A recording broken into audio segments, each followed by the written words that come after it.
Live from the world's capital markets, here are the financial headlines, brought to you by Legion Academy. Hello and welcome to Monday's Daily Financial Review. Here's what's making the headlines in the markets today.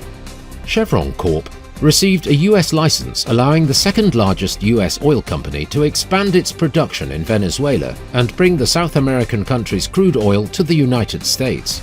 Protests simmered in Shanghai as residents in several Chinese cities, many of them angered by a deadly fire in the country's far west, pushed back against heavy COVID-19 curbs nearly 3 years into the pandemic.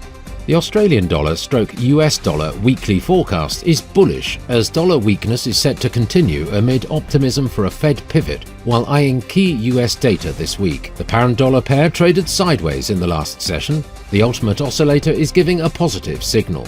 The Bitcoin gained 0.8% against the dollar in the last session. The MACD is giving a positive signal. The euro-dollar price remained largely unchanged in the last session. The MACD is giving a negative signal.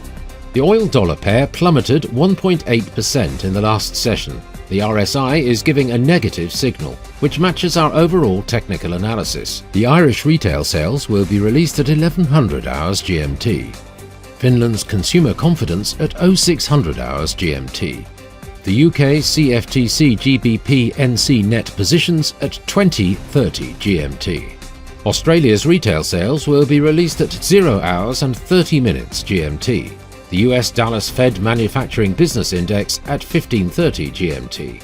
The US 3-month bill auction at 1630 GMT. We hope that you've enjoyed Monday's Financial Review. On behalf of all of us here, we wish you a productive trading day. Be sure to join us tomorrow morning for the latest news and events from the financial markets.